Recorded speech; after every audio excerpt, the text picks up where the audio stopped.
Alright, so excuse me, we got this motor mount plate up in the mill, and it's kind of an interesting situation. I have features on one side and I have features on the other side of the plate, and some features are blind and some features are through. So what I've done is I've kind of created two drawings. So I did the whole layout, right? And then you know, I can mirror it on the computer pretty easily so that I'm looking at the top side when I'm doing the work. It just avoids some confusion. So I've isolated the parts that are blind, and then the parts that are through. So kind of in two separate drawings. So we're going to start with the blind features first, which is all the stuff coming up from the bottom of the plate, the clearance for the stiffening ribs and the lock lever and the dowel pins and some other stuff. And then we'll jump on, we'll flip it over, and the datum flips over too.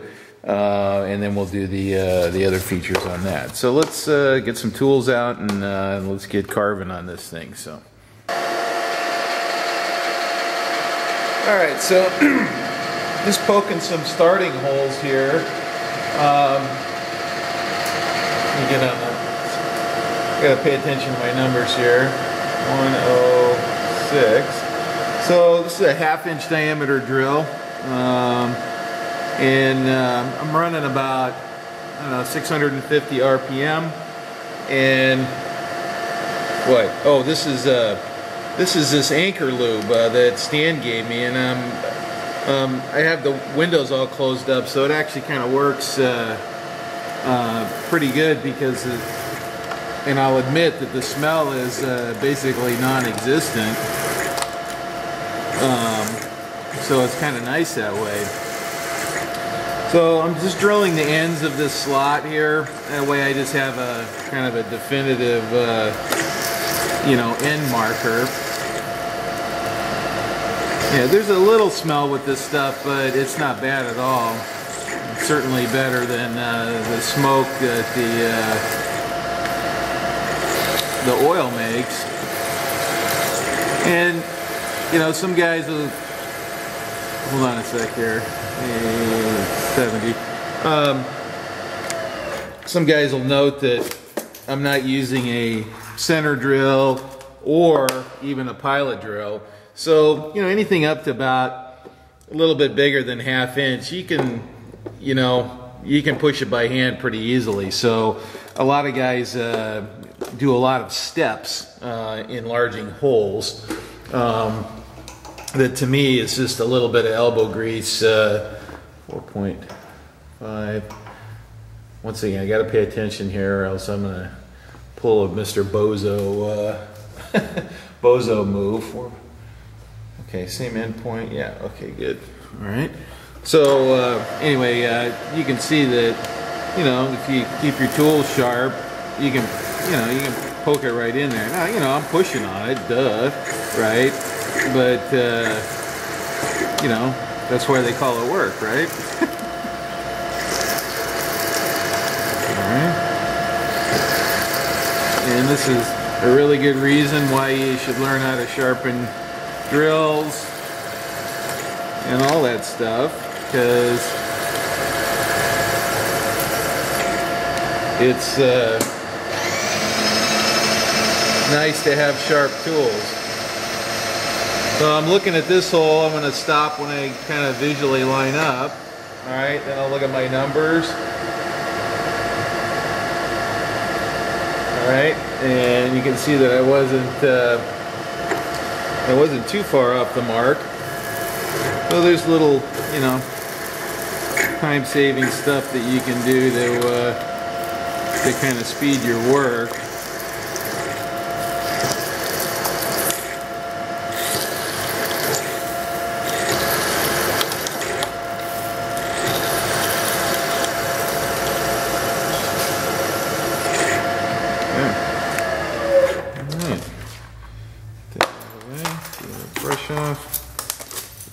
Chips out of my way. All right, so I got one more in the middle, and then I'll set up this this end mill here, and we'll cut some slots. Alright, so we're doing some little counterbores here. And this one is about 600 deep. And this is just a 3/4 inch 3-flute end mill. And I'm running around 500 RPM. I'm just going to peck my way down to depth there. And one of the reasons I'm pecking is so that the chips are kind of short, right? And they don't whip me into submission here.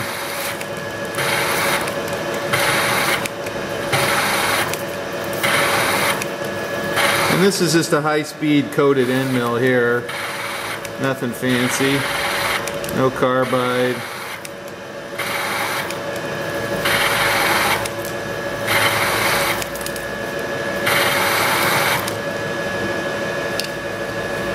That's one thing is this stuff doesn't flow into the hole, so you have to kind of physically put it in there. But I do kind of like it so far. Giving it another chance here.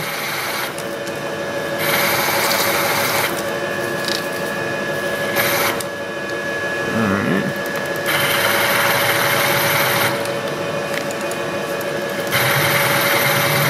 Okay, now it's on the bottom of the hole. Clear some junk out of the way there. So I'm going to go even slower now, because it's got that feeling like it wants to chatter.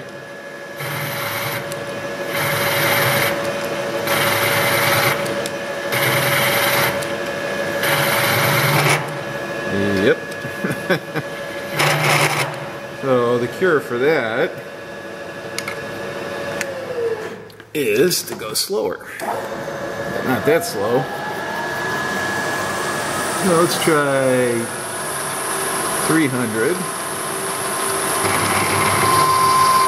Okay, sounds better already.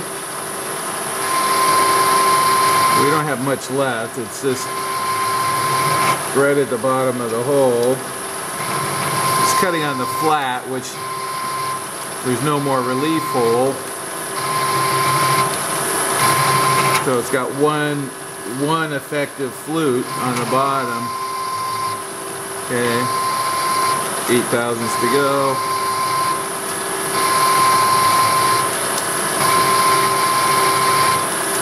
So what you don't want is the chatter right when you reach depth. That's always a drag. Okay, there's 600. Finish looks good on the bottom. Give it a little spritz. Take a look. Yep, I'm pretty happy.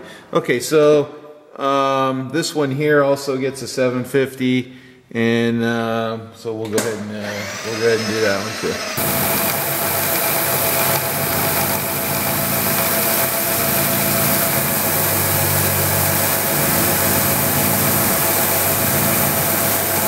So we're using our little Noga deal here with air. Oop.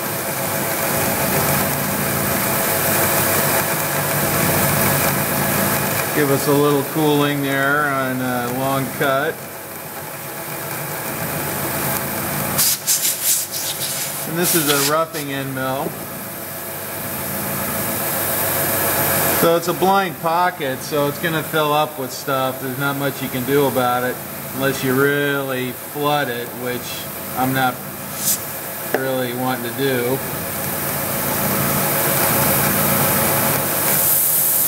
There we go. I didn't have the air all the way open there.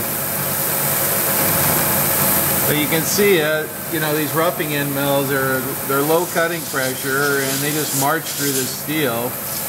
That's about a 1/4 inch depth of cut, something like that. So I'll go back and forth a bunch of times to get to full depth there. And that's my ending hole, so I have a, you know, I got a visual when I'm getting close there. And also makes a noise when you get there. So this gives me so I don't have to plunge directly. I have that hole, so I can just dig in a little deeper and then come back the other way, like so.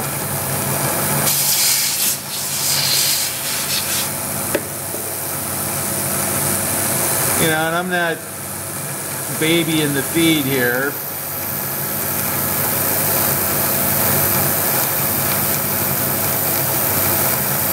It makes these nice, small, easy to manage chips. And it's a clearance slot, so I don't really care about the finish on the sidewalls very much. It's all buried underneath there. So anyway, that's the little Noga cooling deal there. So.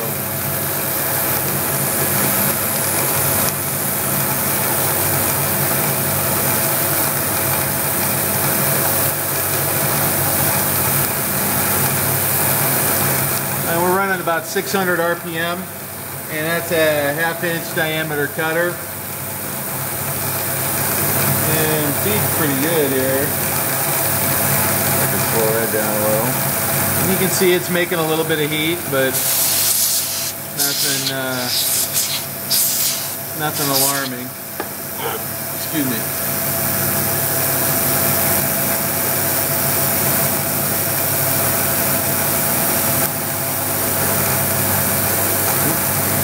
Boy, that knob turns easy.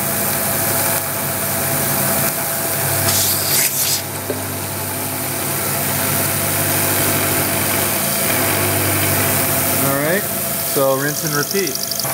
So this is my cooling system here, the soda bottle, and this is a homemade little adapter, and then it runs up, and I'll show you that in a second. It goes to the Noga Mini Cool. This is the upper part here. This is the Noga Mini Cool, and I can control air and liquid content here at the nozzle, so I can have pure air or pure liquid or a combination, any combination that I want. It's got a little mag base, and then those go to my Baba system, my soda bottle system. Okay. So here we're just using a countersink, a single flute countersink, to chamfer both sides of this at the same time. Anyway, you guys have seen me do this before. A single lip tool like this actually works pretty good. And now I used a smaller tool, and I moved side to side a little bit to widen this out. That's why this is not a perfect radius around here, just for those guys that are wondering there. So there's a short straight section in between, 150 thousandths. So anyway, we're coming up to the end. We'll come up to our number. Probably hand feed the last little bit, just because. That's our number, 403. 403. Okay. Yeah. And puts a nice little chamfer. Okay, so we'll do that one, and then what's next on this side is we have to make a tangential cut like that, and then these two are 90 degrees from one another, so it's going to blend into that and then come out of there. So okay, so here's a little different problem here.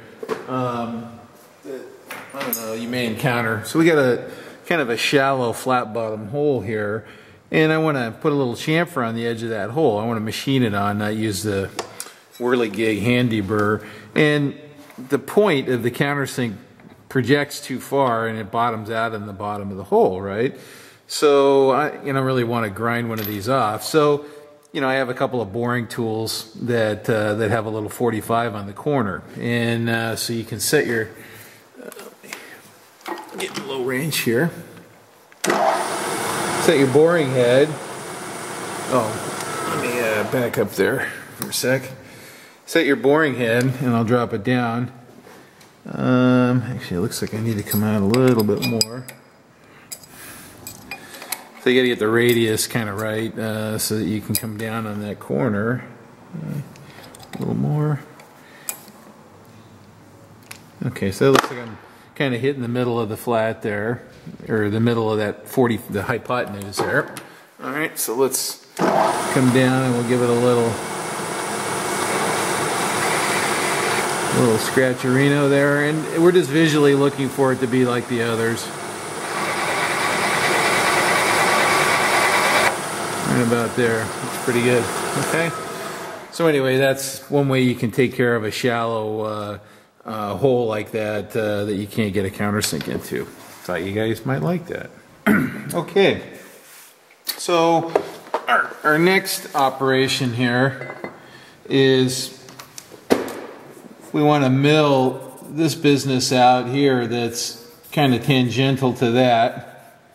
Okay, and the angle between those two sides is 90 degrees, and it's a 45 degree to the side there. So what we want to do is we want to kind of set it up on the machine axes like that. Okay, and then we're just going to drop a pin gauge down in there and to kind of center up on that, and then we'll replace that and we'll center on that, and then we'll come in with an end mill. Now this is a partial cut. It's blind. It only goes part way through the plate.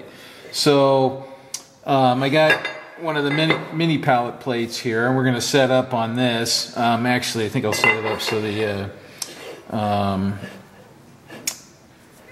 so that we can see this side of it here, see the action. And then we're just going to clamp this down to this subplate here. Now, what I'm going to use and stand like this. This is a perfect little use for one of these bar Z squares. And you got to pay extra for this box from Stan. This is the platinum box here. Okay, so just so you guys know. And so let's see, what do we want here? Yeah, so we want a 4590. Okay, so let's get that out of the way. And then we're gonna hook that on our subplate. So these have this little edge on it here, and we're gonna go like that. Okay, so now it hooks naturally, and then we'll use that to set our angle. Okay, and then we can shove it around and kind of get it where we want it. Let's see.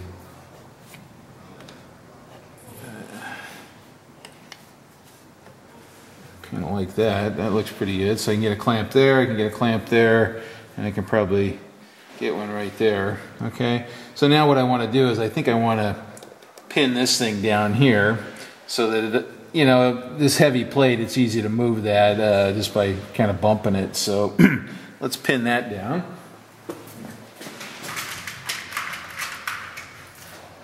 Alright, I'm just going to use one of the mini pallet strap clamps here.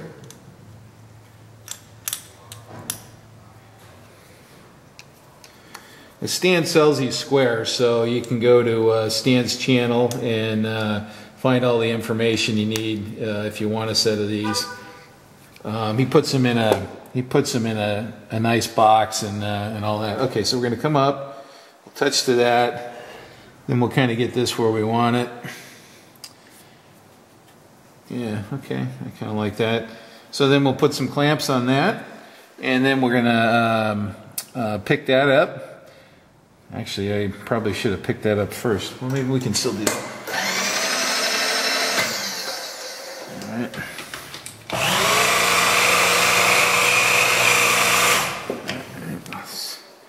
Maybe what we can do is kill all the birds with one stone here. Something's not.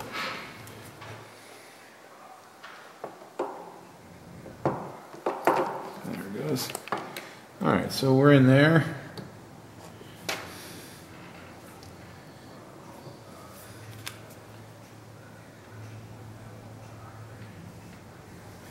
Alright. Let's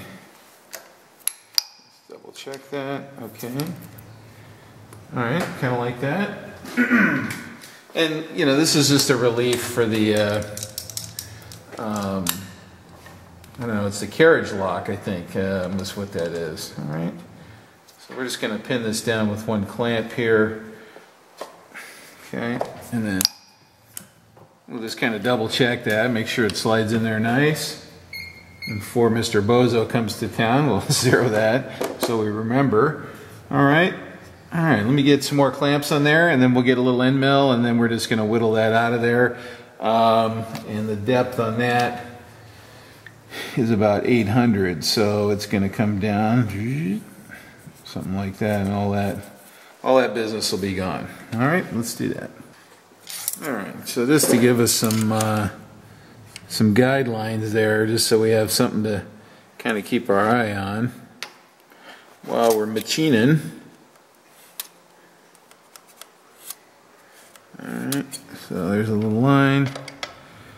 Go this way on this one. So this, all that does is just make sure that it's tangent, you know. And these are just, I would call them, you know, I can't even see that one. Oh yeah, now I can. I rubbed some dirt in it, now I can see it. Actually, you know what, I'm going to darken it. I'm going to deepen that one a little bit.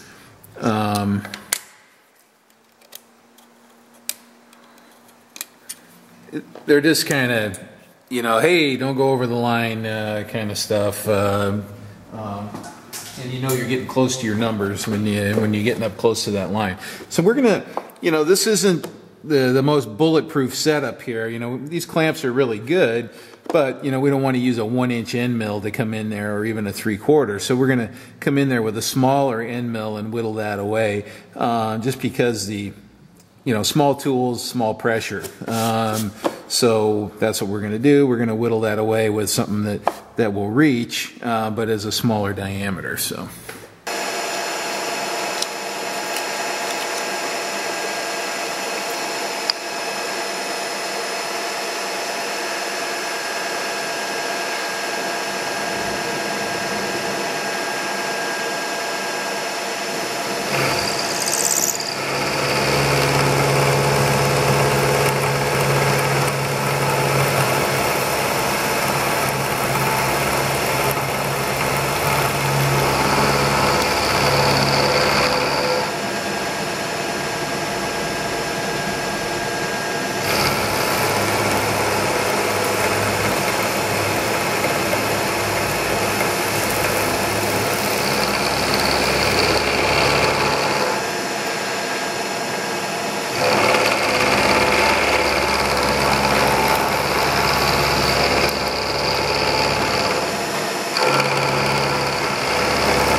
Okay, so I got this hogged out of here, and now this is actually the last cut where I'm going to bring this into tangent, and we're going to use a little bit of regular oil on this, just because it's so stinking slippery.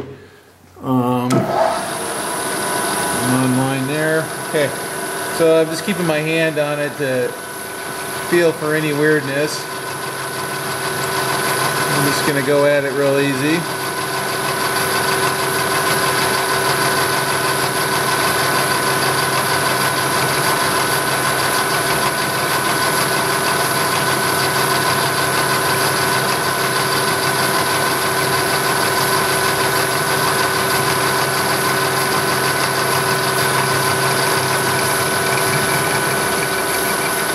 If I'm lucky, I won't get a squeak in the corner. Alright. So far, so good.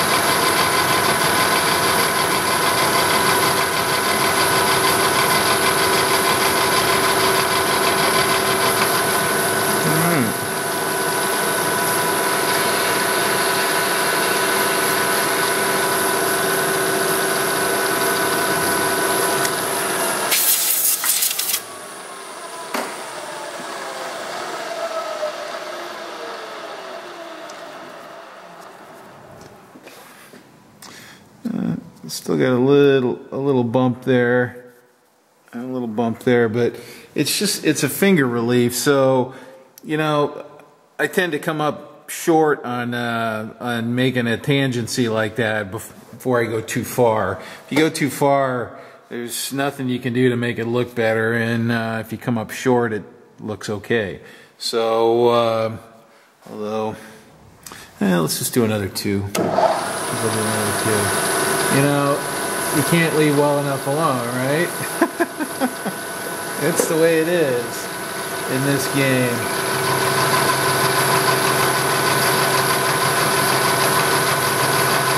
It doesn't take much to change that. That's the thing, right? It really doesn't.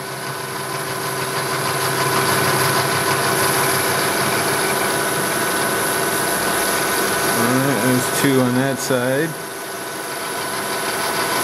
And it started cutting pretty immediately.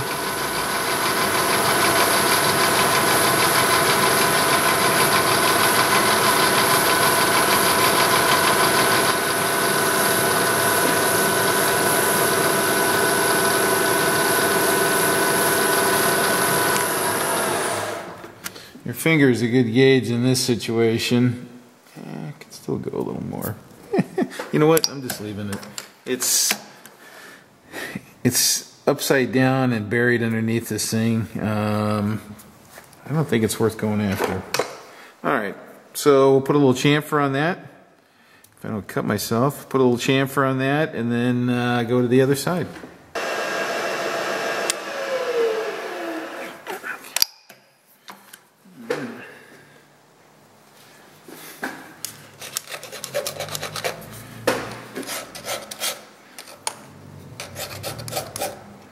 It's hard to get in there right now. Well, camera's in the way.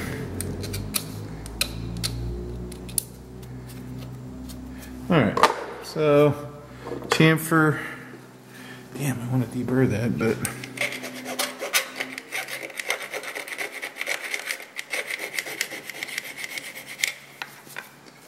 alright, I'm just, it's the wrong angle for the